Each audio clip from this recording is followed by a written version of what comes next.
আসসালামু আলাইকুম রহমতুল্লাহি ওয়া বারাকাতুহু। আমার ছাদ কামার থেকে অনেক দিন পর ভিডিও আপডেট দিতে যাচ্ছি।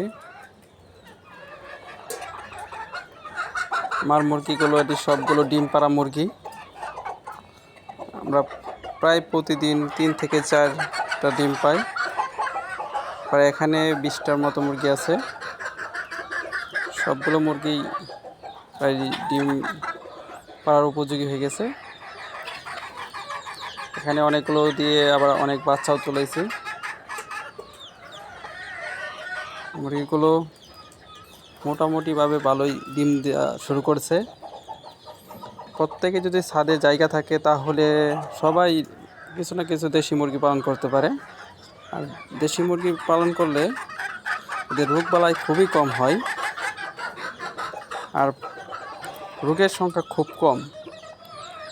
শীত আসলে এদের কিছু কিছু রোগ আসে, গরমে প্রায় রোগ নাই বললেই চলে। আমি অনেক দিন যাবৎ মুরগি পালন করতেছি, কিন্তু কোনো রোগ পাই না, রোগ হয়ই না বলতে গেলে। তো এর প্রায় 3 থেকে 4টা করে প্রতি মাসে মুরগি কুচে দেওয়া হয়। কুচ থেকে ভালোই ডিম থেকে বাচ্চা ফুটে বের হয়। আজকে আমি আপনাদেরকে দেখব, সবগুলো মুরগি ডাকতেছে, ডিম পাড়ার যে একটা শব্দ আছে এই শব্দগুলো করে। আমি এখন দেখাবো। আজকে সকালে 2টা ডিম পেয়েছি। এখন দেখব আমার যেখানে মুরগি ডিম পাড়ে সেখানে কয়টা মুরগি এখন ডিম দিয়েছে।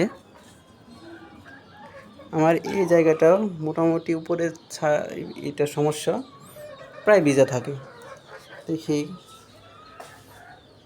এখানে প্রায় সময় দেখি এখানে কোনো ডিম নাই, একটা ডিম পাওয়া গেছে। আর এগুলো দিয়ে মোটামুটি ডিমের চাহিদা মেটানো যায়, মোটামুটি কিছু খরচ হয়।